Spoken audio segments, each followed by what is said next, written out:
Welcome to this segment of A Day at DPL, a thought leadership series that is part of the Advisor Revelations podcast. You will hear from DPL's founder and CEO, David Lau, and a special guest where they will discuss educational topics around industry trends and best practices, providing advisors insights to grow your business and better serve clients. Hello, everyone. We're welcoming today Michael Finke on today's Day at DPL podcast. Michael is a professor and director at the American College of Financial Services. He is professor of wealth management, director of the Grantham Center for Financial Security, and the Frank M. Engel Distinguished Chair in Economic Security at the American College of Financial Services. Michael is a nationally renowned researcher with a focus on the value of financial advice, financial planning regulation, investments, and individual investor behavior. Welcome, Michael.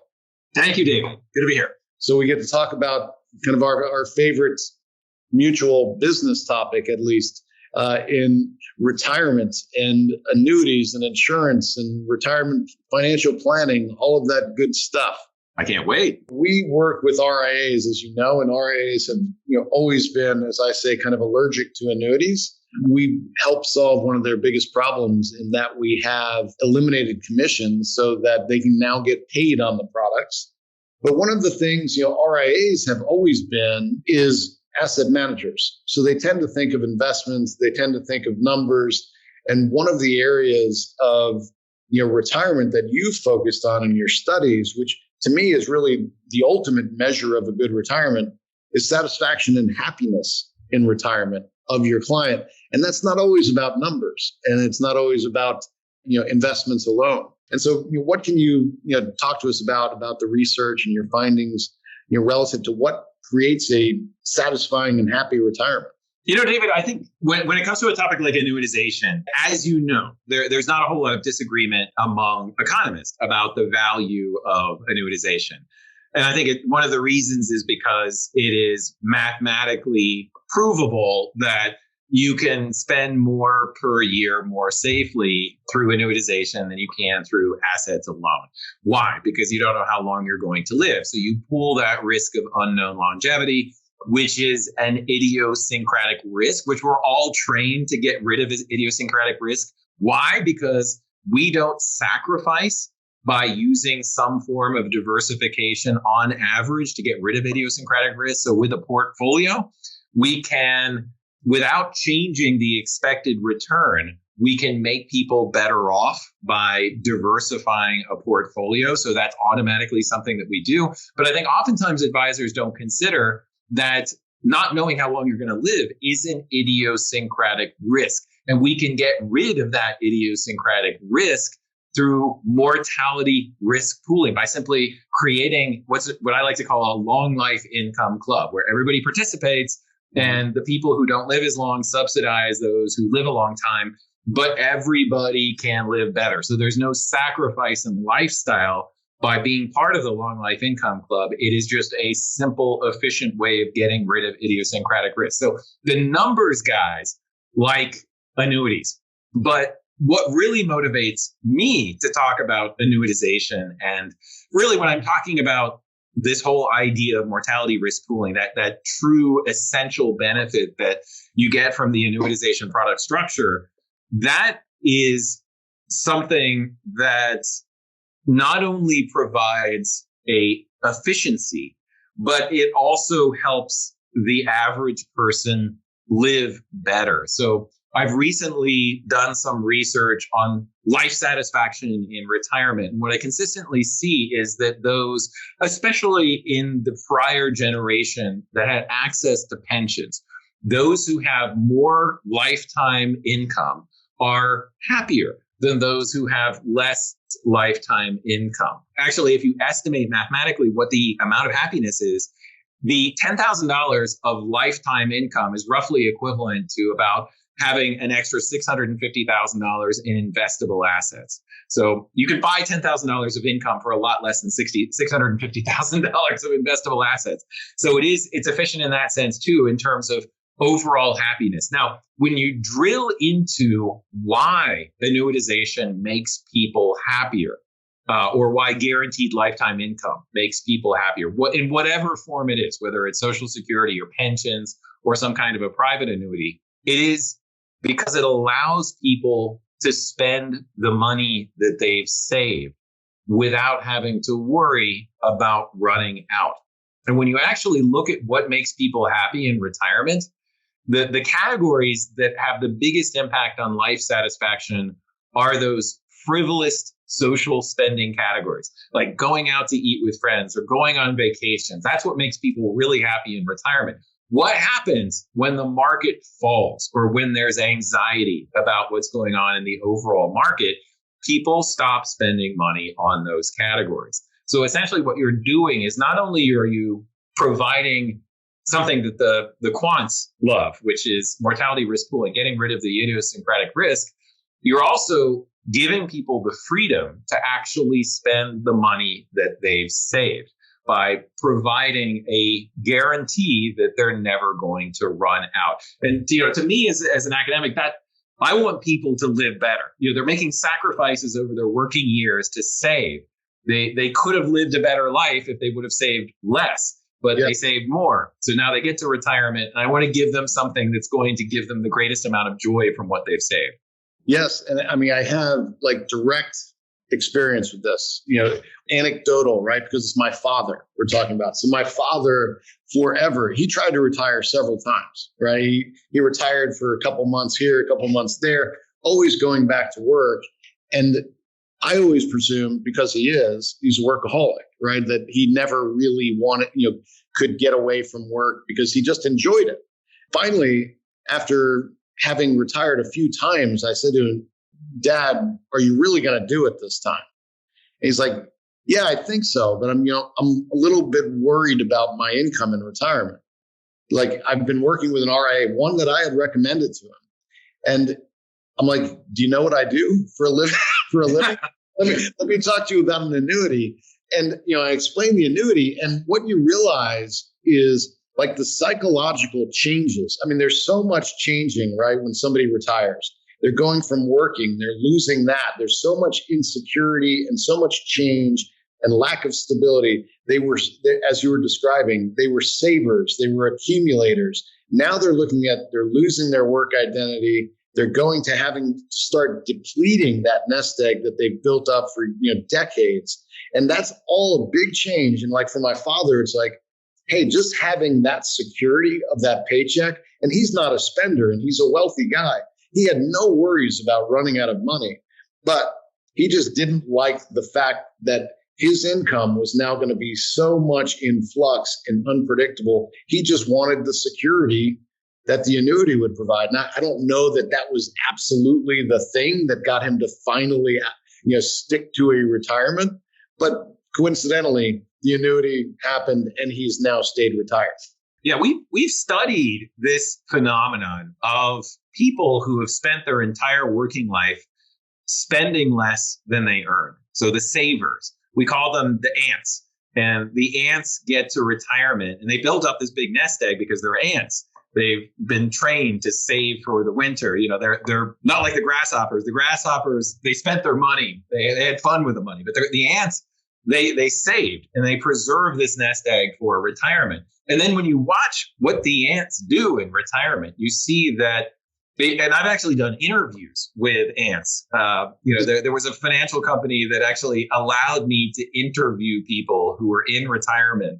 So I would ask them this question, what's your philosophy for spending your money that you saved in retirement? And I would get all these answers about, we're trying to make sure that we maintain our nest egg. In fact, last year we were able to grow our nest egg. We get buy one, get one free dinners, and we don't spend a whole lot of money. And I'm like, well, that's great. You must really want to pass on your wealth to your kids. And then there's this pause and they say, well, no, I helped my kid pay for their education and they make more money now than I ever did. I don't necessarily want to give the money to my kids. And I'm like, well, you've only got two choices. You can either spend it and enjoy your life, or you can pass it on. There's no third option that I know of. So, and especially if you're an ant, think about what will give you the freedom to spend your money and not feel guilty about it. I've asked this question over and over in surveys, which is, how would you feel about spending the money that you've saved to create a lifestyle and seeing that nest egg get smaller? And what I see is consistently only about 1 in 7 people feel comfortable seeing that nest egg get smaller.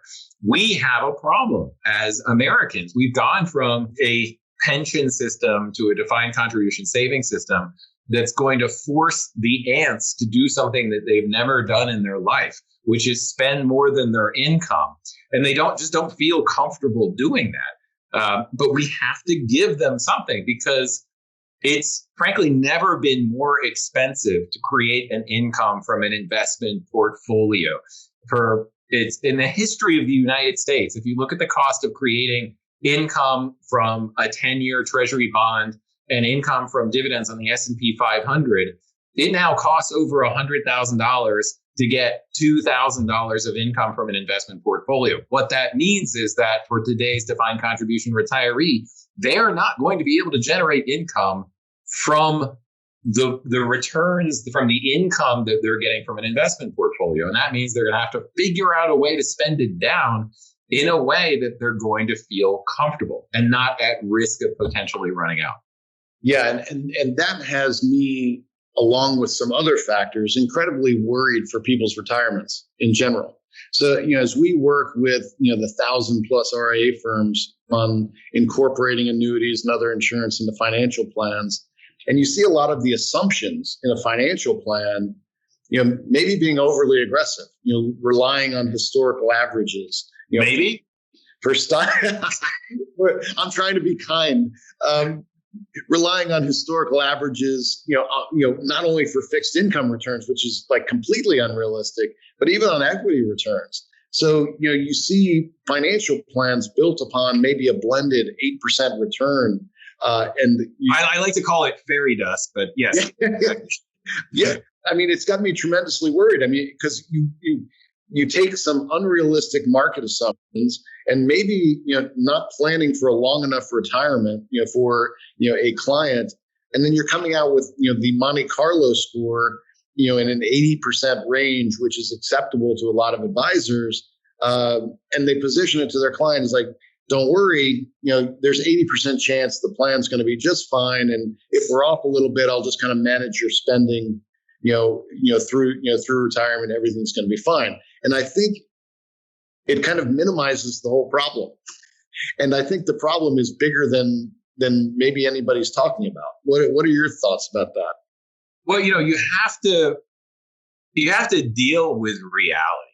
And I mean, there's no other way to put it than for today's retiree, reality kind of sucks. So you've got bond returns, which I just checked, returns on a 10-year corporate bond of decent quality.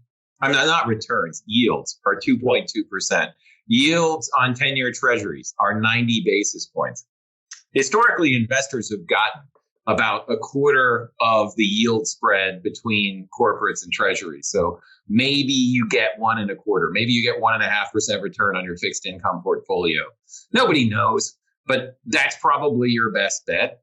Stock valuations today are higher than they've been at any point in history other than 1999. So they're higher than they were in 1929. Can valuations predict future stock returns? Actually, since 1995, valuations have predicted 90% of the variation in 10-year stock returns. And what valuations say right now is the stock returns are probably going to be closer to 4%. So you've got 4% expectations on equities. You've got maybe 1.25%, 1.5% return on fixed income. And then you're subtracting AUM and you're saying, if you run your Monte Carlo with realistic expectations about asset returns, you're going to come up with very different conclusions about the safety of your investment portfolio. And I'm not being pessimistic. I'm just being realistic given the amount of data that I have access to as a researcher. I was optimistic in 2009 when stock prices were way more way cheaper than they are right now. Now I'm a bit more pessimistic. A lot of advisors, I think, have based their value proposition on being able to generate portfolio returns, which may not be realistic going forward. So this is one of the reasons why insurance products are created using, well, today's returns. Right. And they can't just make up bond returns and plug them into a Monte Carlo. They have to deal with the reality of the marketplace, which means that reality can seem a little bit depressing to someone who believes that they're going to be able to do better. But if you deal with reality, those insurance products all of a sudden become a lot more attractive, and those guarantees become a lot more attractive and less expensive if you're dealing from a reality-based perspective. But as we all know, it can be tempting not to deal with reality. Yes, and sometimes necessary, particularly this year, right? So what we see a lot is, right along those lines is, as we work with advisors, most advisors, we try to get them to the point, that David Blanchett calls not to be pro annuity, but to be pro consideration, right? Yeah. Let's just be pro consideration, because our experience is if you're going to consider them, meaning you're actually going to look at the products and put them into your plan, you're probably going to like what you see as an advisor, unless you've got some unrealistic numbers built into your planning software. But you're generally going to like what you see that the annuity can do for a plan. The problem has been always getting them to consideration. But in all of the years I've been doing this, exceptionally rarely had any advisor argue the numbers with me or the outcome. It's more, other factors. I just don't do annuities. The religious argument. I don't believe in them. But not based on anything other than the unrealistic numbers. But I mean, when we help an advisor plug an annuity into a plan and it doesn't help, usually the culprit is the assumptions that were put into the plan on market returns. But many still rely on the 4% rule. And we do a little research of our own. We had a retirement survey we do each year, and we ask advisors, how do you think low interest rates in the current environment impact the 4% rule? And more than not say it either doesn't affect the 4% rule, or actually the 4% rule is higher today than when Bill Bengen developed it back in 1994. But what are your findings these days on the 4% rule? Is that something that is still good guidance for retirement income? I would say that's what the problem with the 4% rule is, that it deals with randomness, that it is stochastic. And if something is stochastic, then you don't have to deal with reality so much. You can pretend that something that could happen is going to happen. So let's not go there. Let's start with a presumption that a portion of your retirement spending is fixed and a portion of your retirement spending is variable. And that fixed portion of a retiree's budget, which is probably between 60 and 70% of their spending, you cannot fund with stocks. You just can't. You can't, if stocks do poorly, you can't not make your property insurance payments. So you've got to pay your health care.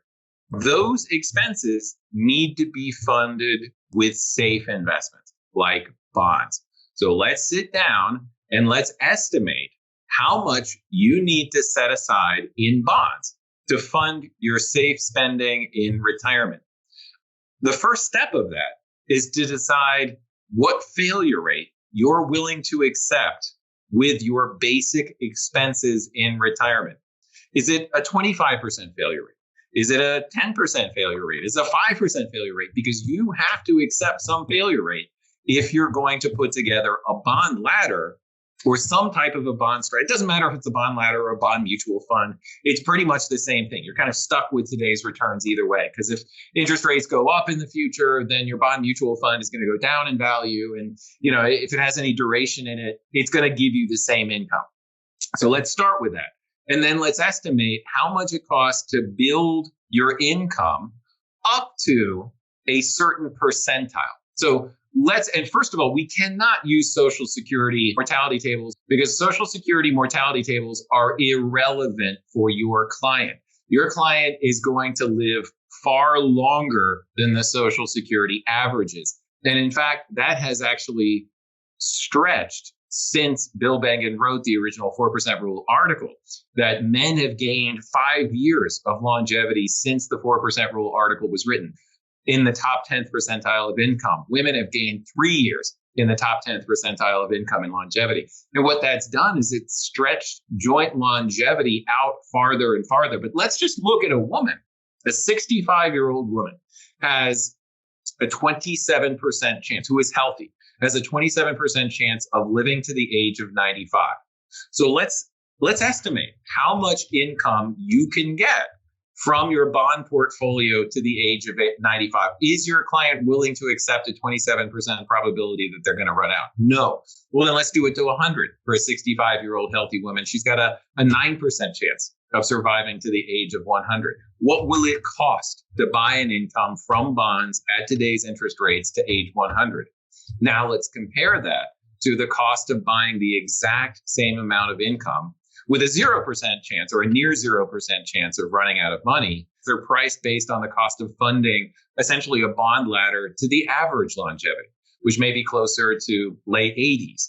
And so you can get far more safe income per dollar through insurance. The problem I have with these Monte Carlo stochastic analyses is it allows you to avoid the reality that part of your spending is going to be paid for from bonds, safe investments. And you can predict with a large degree of certainty the amount of income a retiree is going to be able to fund from their bond investments. And that's a great thing about bonds, is that if you have any duration, you're pretty much stuck with today's interest rates. David Blanchett has estimated that something like 90% of the return you're going to get even on a bond mutual fund is determined by your interest rates at the very beginning of retirement.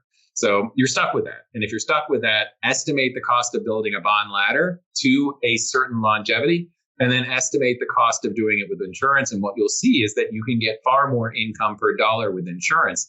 And then that allows you to actually, with the remainder of your investment portfolio, do more with that. You can spend more. You can take greater risk. It gives you far more flexibility because you know you're not going to run out with that basic expense part of their budget. Yeah, absolutely. And we have a retirement income, calculator, that we've developed, here at DPL, and one that will compare your fixed income portfolio to an annuity. And the approach we take with it is to say, okay, you have some dollar amount. If you were going to put it in an annuity, this product will generate X amount of income. Then if you were to match that from the bond portfolio at your yields, how long would that bond portfolio last before it was depleted? Because you're going to immediately have to go into principal because the yield is not going to be the same as the payout rate on the annuity. And typically what you see is the bond portfolio is going to last 12, 13 years against today's current annuity payout rates. And that's a pretty big eye-opener for an advisor who's been an investments-only person and thinking about using bonds for that part of secure income that you were talking about. It's difficult for people to change their opinions. And I think it's very important to acknowledge that many annuity products are probably not something that a fiduciary advisor would consider buying for their client or recommending. But the thing is, it is a product structure. And just like a mutual fund, there are expensive ones and there are cheap ones. There's ones you would recommend and there's ones that you wouldn't recommend. You can't dismiss the entire product structure simply because there's more expensive ones. You can't dismiss the mutual fund structure because there are, 200 basis points mutual funds that you would never put your client in, because there are cheaper mutual funds that you should consider putting your client into. And same thing with insurance products. There's going to be a range of costs. I think this is something that's very important for advisors to know. We do a lot of research on annuity pricing. And I will tell you that the quotes that we're getting on annuity insurance products, whose purpose is to provide lifetime income, they're generous. These are very competitively priced products that anybody should consider. You shouldn't dismiss them because they're not competitively priced, because they are. That's right. And even you've made a claim on QLACs as, calling them a no-brainer. I mean, there aren't many things, in life that we call no-brainers, but, longevity risk is something that's real, right? And getting to be a a bigger problem, and not, because of some of the limitations of how much you can, use for a QLAC. It might not be a complete solution, to longevity. But talk about why you call QLACs a no-brainer.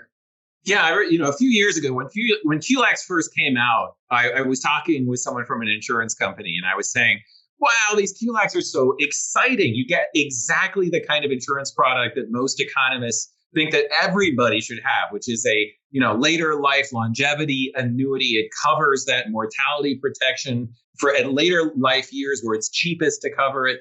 And I was like, you must be selling some of these. And she's like, no, the only people buying them are college professors and actuaries and engineers, because they understand, it's a bit of an esoteric product in the sense that it provides late life income. You're taking money off of the table right now. You get this tax deferral benefit, which is a little esoteric. You take a lump sum of money and you give it to an insurance company. And that's no fun because you're not getting anything in return for a long time. So you've got to be willing to value your well-being in the distant future. You can understand now why it is, engineers and actuaries and college professors who are buying these things. But if you're going to buy pooled income through a long life income club, and let me tell you why this is beneficial.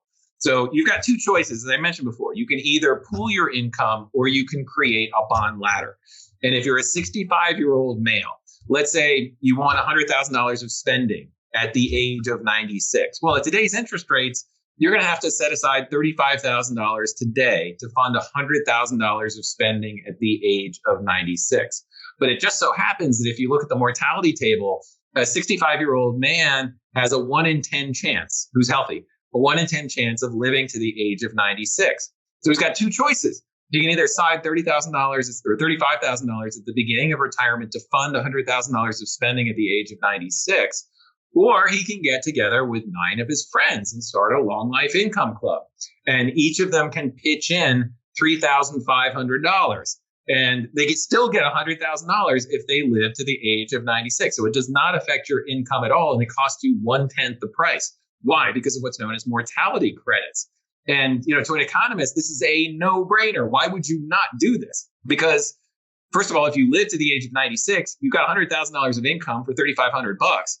And if you don't live to age 96, then you've been able to live better each year in retirement because you didn't have to set aside that extra, $30,000 to fund late life spending. You got more money to enjoy. You live better between 65 and 85. And the fact that you're subsidizing the 96-year-old retiree, it doesn't matter because you're dead. That's right. That's why economists, who tend to be a not very sentimental bunch are like, well, they call it the annuitization puzzle. Like, why don't more people do this?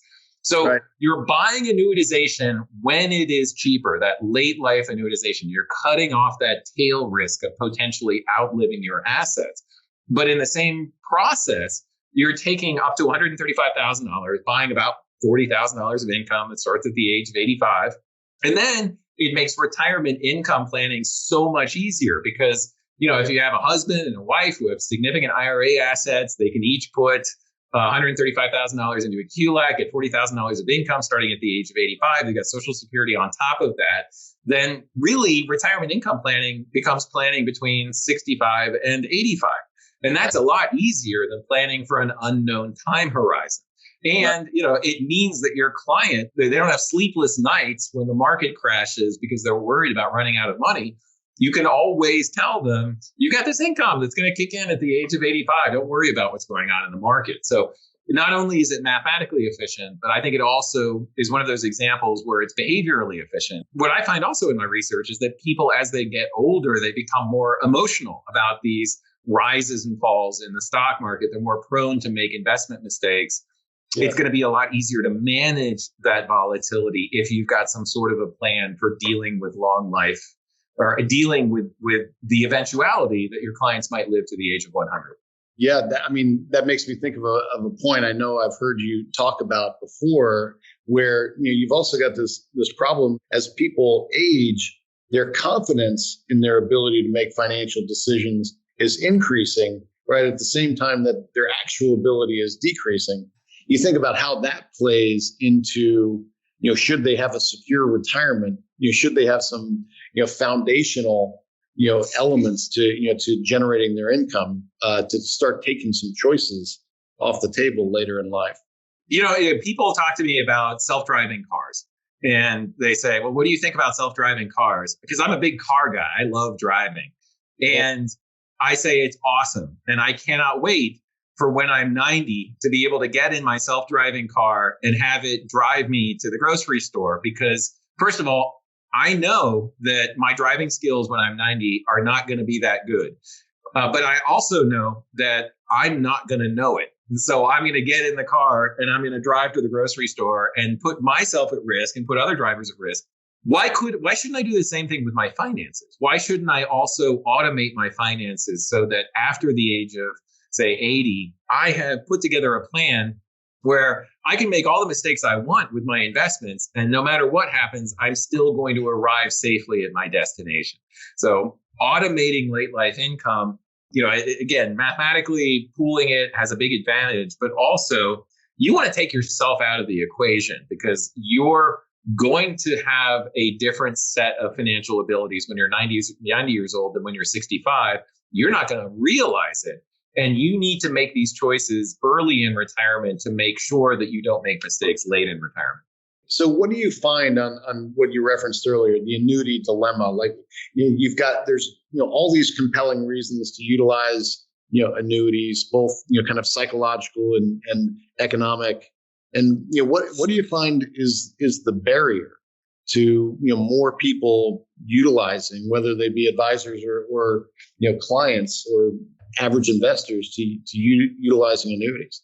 A big problem is the nest egg problem, that when you get to retirement, let's say you've saved $2 million for retirement, you focus on that $2 million and you see that number get smaller. So a lot of people think, why would I take, a portion of my savings, $500,000, and buy some form of guaranteed income option with that, and poof, it's gone. It's now I have 1.5. It's a major psychological barrier to get over. I've gotten over it myself because I'm an economist and I study this stuff. When I moved from one university to another, I got the option to buy 7 years of pension credit toward my pension. This was early on in my career, and it pretty much took all of the savings that I had in my 403b account at the time to buy those 7 years of credit. It went poof, and it hurt. And there was a big psychological barrier, despite the fact that I knew that it was just emotional and irrational, but it was gone. And that's not easy to do. But there hasn't been a day since I did that I regret it. In fact, the farther I get away from that decision, the less painful it is and the more grateful I am that I know that no matter what happens, I'm going to have that income to live on. And I think that's what happens very often with annuitization, is that there is this large initial barrier to seeing the money go away. And all you get is a promise of lifetime income. And it's one of the reasons why I kind of like QLACs. I call them the gateway drug to annuitization. Because if you have someone, a retiree who is resistant to the concept of annuitization, they cannot, with $135,000 buy that promise of $40,000 of lifetime income starting at the age of 85. Once they do that and they live with it for a while, all of a sudden they think, wow, that's great. I feel happier knowing that no matter what happens in the market, I'm going to have that income for the rest of my life that's going to start at the age of 85. Maybe I want more of that. I've seen examples where they start with a QLAC, they put $500,000 and buy, part of their base income. And then they say, well, that I like being able to get that paycheck every month. And they put another $500,000. So there is, I think, what is that they call it a reference point, economists, and there's loss aversion that's associated with it. And I think part of the problem is that people, so often their identity is wrapped up in that number. And they don't like the concept of seeing the number get smaller, which is one of the reasons why the government has now promoted the idea of, for workers, giving them the translation of the lump sum into an income amount and framing them in terms of income instead of framing them in terms of a lump sum. And I think for financial advisors, you can do the exact same thing. You can say, instead of showing them the $2 million and getting them focused on that reference point, which is harmful for a number of reasons. Because if the market goes down by 25% and now they have $1.5 million, you've got them focused so much on the nest egg value that they're going to, they're going to have an emotional response to that loss, and they're going to have an emotional response to you as an advisor. So, and there's other things that you can do, I think, to frame the purchase of guaranteed income by using behavioral finance. And one of them is what's known as the house money effect. And the house money effect is where you've had the longest bull run in the history of the United States now over the last 12 years or 11 years. Most clients have more than doubled their stock investments. So what you can do is use the language that, all right, we've taken risk. We've done well in the market. You've gone from $1 to $2 million in this account. Why don't we take some of those gains off the table? And then what you're doing is you're creating a different reference point. The $1 million becomes the reference point. The $2 million, that extra $1 million is house money. It's gains. Take $500,000 off of the table and then use that to provide a guaranteed income at retirement. Let's listen to Kenny Rogers. Let's know when to walk away from that amount of risk in retirement and buy ourselves an income. And I think that there's always going to be these psychological barriers to buying guaranteed income because you're buying a promise, but ways to surmount them. Yeah, I definitely like the analogy to taking money off the table. I mean, everybody has, or many Americans have lost money in Vegas. They can relate to that. They know the wisdom of Kenny Rogers, knowing when to hold them, when to fold them. They don't always practice it, but I think that's a good reference. The other thing we see that people like utilizing other annuity products with riders rather than the pure income products where you are annuitizing. You're losing that account balance with the a variable annuity or a fixed indexed annuity. For example, you still have the account balance there.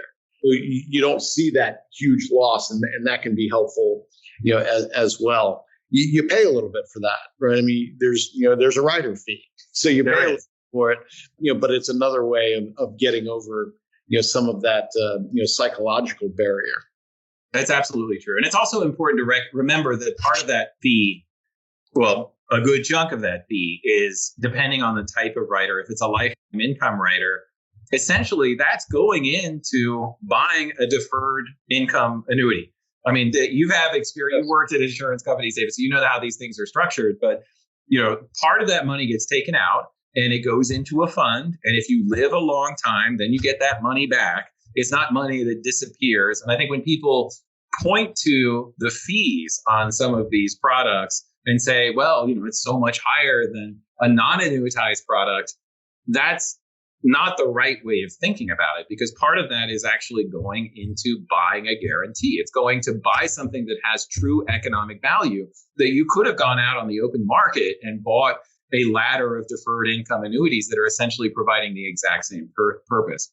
Right. And you're paying for optionality as well. The RIAs we work with, I mean, they understand that concept. You give up something in terms of, paying for optionality. In other cases, where you have a surrender period, in a lot of commission products, you've got surrender periods because the carrier's got to recoup the commission. In our world, you've got surrender periods or market value adjustments because you're adding duration to the product, which can be a good thing, right? It's there to deliver better benefit in the product, for the consumer, not to cause, not to recoup commissions. So, those are some of the, things we always hear advisors objecting to. I won't do anything with a surrender fee. You do all the time. It's just called something different, right? Yeah, there are, of course, there are benefits of illiquidity. And if you're investing in a hedge fund, really, the research has shown that a lot of the excess return that you get from investing in hedge funds is the benefits of illiquidity. And so in mutual funds, there are fees that are associated with maintaining the value of illiquidity to long-term investors. They're called redemption fees in mutual funds. And, the most fiduciary-minded mutual funds incorporate some of those fees to maintain the value of that illiquidity. So it has value to consumers. Yeah, I know we're getting short on time here. One other thing I'd love to get your thoughts on is what we talk about a lot: sequence of returns risk. Sequence of returns risk. A lot of advisors have been using bucketing strategies. It's one of the more popular strategies to help address sequence of returns risk, which is, of course, the risk that you effectively have to sell equities at a low point early in retirement, where it's really going to impact you down the road because the equity is not going to have time to recover. Using bucketing strategies, putting what we hear 3 years of cash aside into a bank account, a money market account, something like that, which to me is a really inefficient use of client assets. Right. I mean, I've got a poster on my wall from my banking days when I used to be at the first internet bank in the country, where just 15 years ago, we were paying 6.05% interest on a 1-year CD. Right. So back then, a cash strategy might make sense because you can actually earn something on cash. You can't today. So it seems like some strategies that were effective in the past, just aren't nearly as effective as we're in today's reality. We've talked about the bucket approach before. If I was a financial advisor, I would probably use a bucket approach with my client for the behavioral benefit only. I mean, that's your investments don't care how you label each component of the portfolio. It is a portfolio. And this is a point that Michael Kitces has made in the past. He's been a critic of those who attribute benefits to a bucket strategy that simply don't materialize when you run a Monte Carlo analysis. So, you've got these different buckets. If you have a big cash bucket, it means that you're going to have that drain, that historically cash has significantly underperformed longer duration bond type assets. You're paying for that liquidity. It's going to cost you. If you're paying for that liquidity, it's going to cost you in terms of the longevity of the retirement portfolio. And, if the money in your stocks goes down, and it doesn't matter if you've labeled them as long-term spending, this is money I'm only going to spend 10 years in the future, the money's still gone. And if you ran a Monte Carlo with that money gone, your likelihood of success would be significantly lower after the market fell. So the sequence of return risk does not care how you label the assets in your portfolio. It only cares about the expected return and the expected risk. And, something like a March 2020 event, over the course of 3 weeks, if you had followed a 3% rule, you had a 94% chance of success on February 20th. 3 weeks later, with a balanced portfolio, your probability of being able to maintain that $30,000 a year plus inflation lifestyle went down to 64% in 3 weeks. And again, it doesn't matter how you labeled that money. What matters is that you have less of it. So The bucket strategy, I think, is great for helping clients manage volatility in the risky portion of their portfolio, but it cannot do something that it cannot do, which is act like something other than a conventional portfolio asset. Right. Exactly. To wrap it up, just anything else on your mind lately that you've been talking about, writing about that we haven't covered yet? Well, I think one of the things that we need to consider also is the very common response about generating income from an investment portfolio, for example, through dividends. I get this question a lot when I'm giving presentations about the value of partial annuitization. Why would I partially annuitize when I can get an income from my investment portfolio? And I can get 2% on the S&P. I can get higher than that if I invest in, the Vanguard high income stock portfolio. And the answer is because it's a stock portfolio, and all a dividend is a forced sale of a portion of your stock portfolio every once in a while. When the company pays a dividend, the value of that stock goes down exactly by the value of that dividend. So all that's happened is the company has forced you to sell off a certain percentage of your holdings in that investment. That doesn't make it different than a stock investment. And because it is a stock investment, it's risky. And we know with a risky investment, you cannot rely on that to fund your basic expenses in retirement. So again, there are these myths about generating income from risky stocks, that it is not as risky as it is in reality. It's called the dividend irrelevance theorem in finance. It says, a company can either pay you a dividend or it can repurchase shares. It don't matter. And, the only problem with the dividend is that the company determines when you sell your stocks. You don't determine when you sell your stocks. It is not a true income alternative. Well, this has been tremendous, Michael. Really appreciate your time today. Well, thank you, David. Thank you for having me on, and always great to talk about it. My favorite topic. Excellent. Mine too. We actually should talk about cars.